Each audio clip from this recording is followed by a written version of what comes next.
नमस्कार दोस्तों, हमारी आज की कहानी का नाम है आत्मनिर्भर। माँ, मेरे कपड़े नहीं मिल रहे, विशाल ने अपनी माँ रेवती से कहा।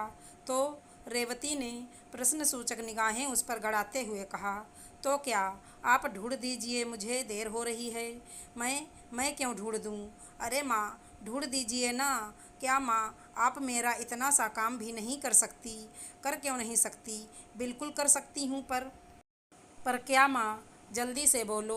पर मैं करूँगी नहीं माँ, आप बहुत खराब हैं, कहता हुआ विशाल अलमारी में अपने कपड़े ढूंढने लगा। रेवती मुस्कुराते हुए चली गई। विशाल बड़बड़ाता हुआ चला गया। दूसरे दिन सुबह फिर विशाल माँ माँ चिल्लाने लगा, पर माँ घर में होती तो जवाब देती। उसकी आवाज़ सुनकर उसकी छोटी बहन ने आकर बताया, माँ तो घर में नहीं है भैया।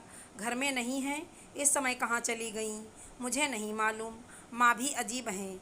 मेरा स्कूल जाने का समय हो गया है, और माँ, मेरा नाश्ता बैग, पानी की बोतल सब कौन करेगा? नाश्ता पानी सब माँ टेबल पर रख गई हैं। बाकी अपनी किताबें, ड्रेस आदि तुम खुद देख लो। जब माँ नहीं आई तो परेशान से विशाल ने अपना बस्ता जमाने के लिए बस्ता ढूंढना शुरू किया। सारी अलमारियाँ देख ली, पर बस्ता नहीं मिला। उसने कपड़े के बैग में किताबें ठूस ली और जूता देखने लगा। एक जूता रैक पर मिला, पर दूसरा देखने के लिए इधर उधर देखा तो सोफे के नीचे से झांकता हुआ दिखा। विशाल जूता निकालने झुका तो जूते के पास ही बस्ता भी मुंह चिढ़ाता दिखा। उसने बस्ता निकाला, उसमें अपनी किताबें जमाई, जूते मोजे पहने और स्कूल चला गया। स्कूल से लौटकर उसने जूते जोर से उछालने ही चाहे थे कि सुबह की घटना याद आ गई।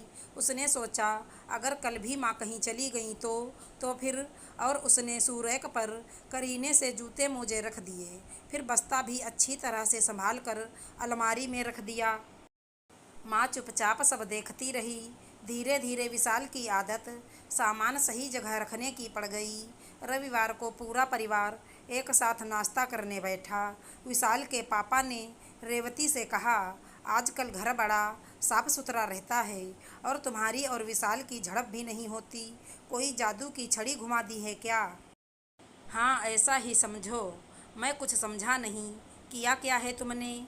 मैंने विशाल को सही समय पर काम करना, सामान सही जगह पर जमा कर रखना, स्कूल से आकर अपना बस्ता, जूते, किताबें रोज़ एक ही स्थान पर संभाल कर रखने की आदत डालने की कोशिश करने को कहा, पर मेरे कहने से इसके कान पर जू भी नहीं रेंगी।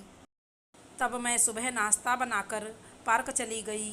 अब मरता क्या ना करता। विशाल ने खुद सामान ढूंढना शुरू किया। तब उसे पता चला कि सामान इधर उधर पटक देने से सामान खराब तो होता ही है, सामान ढूंढने में समय भी खराब होता है। स्कूल से लौटकर विशाल ने आदतन बस्ता फेंकने के लिए ऊपर उठाया, पर फिर लगा कि कल मुझे ही तो खोजना पड़ेगा। धीरे धीरे विशाल समझ गया और वो आत्मनिर्भर बनता गया।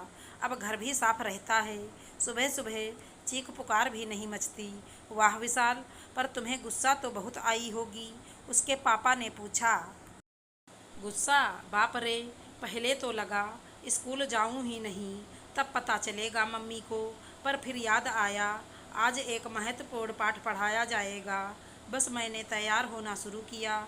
मेरी आदत तो आपको पता ही है, कहीं पैंट कहीं शर्ट, एक जूता सोफे के नीचे तो दूसरा दीवान के नीचे। ढूंढते ढूंढते दम निकल गई। और तब मम्मी की परेशानी भी समझ में आई। जब तक मम्मी सिर्फ मुंह से समझाती रहीं, मैं एक कान से सुनकर दूसरे से निकाल देता था। पर इस प्रयोगात्मक शिक्षा ने मुझे सही राह दिखाई, मेरे सोचने समझने की दिशा ही बदल दी। मुझे गर्व है तुम पर, पापा मम्मी ने एक साथ कहा। तो विशाल ने दोनों के पैर छूते हुए कहा, धन्यवाद कि आपने मुझे आत्मनिर्भर बनाने की कोशिश की। आशा करती हूँ हमारी कहानी अच्छी लगी होगी। धन्यवाद दोस्तों।